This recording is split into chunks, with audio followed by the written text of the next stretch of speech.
17 hours intermittent fasting முறையை நீங்கள் தெளிவாக இந்த பதிவில் நீங்கள் பார்த்து தெரிந்து கொள்ளுங்கள். நன்றி. இதை ஸ்கிப் பண்ணாமல் பாருங்கள். ஒரு உதாரணத்துக்காக இந்த டைம் டேபிள் கொடுத்துருக்கோம். இரவு 7 மணிக்கு நீங்கள் உணவை அருந்து விட்டீர்கள். இரவு உணவு முடிந்து விட்டது. 8 மணிலேருந்து ஃபாஸ்டிங் ஸ்டார்ட் ஆகுதுங்க. அப்போது உங்களுக்கு மிட் நைட்டு 12 மணியில் உங்களுடைய பிளட் சுகர் லெவல் நார்மல் ஆகிடுது. அதுக்கு அடுத்தது 2 மணி விடிய காலையில் இன்சுலின் என்கின்ற ஹார்மோன் உங்களுடைய சுகர் லெவலை கம்மி பண்ணும். அது சரியான தேவையான அளவுக்கு கொண்டு வந்துடும்.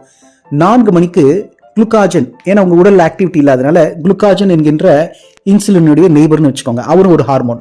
அவர் என்ன பண்ணுறாருன்னா உங்களுடைய பிளட் சுகர் லெவலை கொஞ்சம் அப்படி இன்க்ரீஸ் பண்ணுறாரு. தேவையான அளவு நீங்கள் உறக்கத்தில் இருக்கும்போது இந்த வேலை நடக்குது. 6 மணி அளவில் உங்களுடைய டைஜஸ்டிவ் சிஸ்டம் ஃபுல்லாகவே ஹீல் ஆகுது. அதாவது குடல், இன்டெஸ்டைன்ஸ் என்று சொல்லக்கூடிய சிறு குடல், பெருக்குடல், இது எல்லாமே மிகவும் தூய்மையாக ஆகிறது. 7 மணிக்கு எதுவும் சாப்பிட்றாதீங்க, வேண்டாம் கண்ணே, தயவு செஞ்சு சாப்பிடாதீங்க.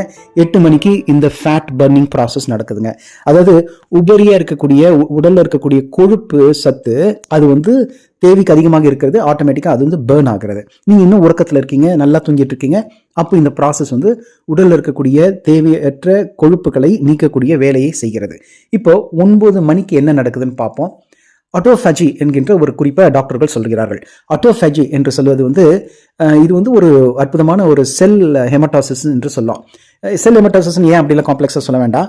இது ஒரு எப்படி ஒரு வீட்டை தூய்மைப்படுத்தணுமோ அது மாதிரி உங்கள் செல் என்கின்ற ஒரு தொழிற்சாலையை முழுமையாக ஓவரால் பண்ணி உங்களை தூய்மை பண்ணக்கூடிய ஒரு சிஸ்டம் தான் இந்த ஆட்டோஃபேஜி என்று சொல்லக்கூடிய ஒரு விஞ்ஞான ஒரு தத்துவம். இதில் செல்கள் முழுமையும் தூய்மையடைந்து கழிவுகளை அகற்றி அந்த உடல், அந்த செல்கள், சிற்றறைகள் எல்லாமே ஒரு தூய்மையான ஒரு முறையில் வந்துடுது. இப்போ இத்தனையுமே நீங்கள் மறுநாள் காலையிலேருந்து எதுவுமே காஃபி கூட குடிக்காம நீங்கள் ஃபாஸ்டிங்கில் இருக்கீங்க. இப்போ நீங்கள் 7 மணிக்கு எழுந்திரிச்சு சும்மா அதை பேப்பர் படிங்க, எதை பண்ணுங்க, தியானம் பண்ணுங்க, எக்ஸசைஸ் பண்ணுங்க, பட் ஆட்டோஃபேஜி தானாகவே நடக்கும். அப்போது இதுக்கு மேலே 10 மணி வரைக்கும் நீங்கள் சாப்பிடாம இருங்க. அப்போதான் உங்களுக்கு உபரி கொழுப்பு மொத்தமுமே கரைக்கப்படுகின்றன. அப்புறமா பிரேக் ஃபாஸ்ட். எப்போ பிரேக்ஃபாஸ்ட் 12 மணிக்கு மதியம் டைரெக்டாக பிரேக்ஃபாஸ்ட் பண்ணுங்க. நல்ல ப்ரோட்டீன், ஃபைபர் வச்சு சாப்பிடுங்க. இந்த முறையில் நீங்கள் உடலை பிரேக்ஃபாஸ்ட் செய்து பழகினீங்கன்னா உடல் ஆரோக்கியமாக இருக்கும், நோய்கள் வராது. நன்றி, வணக்கம். வாழ்க வளமுடன். 100 வயது வரை ஒவ்வொருவரும் வாழ முடியும். நன்றி, வணக்கம். ஆரோக்கியமாக வாழுங்கள்.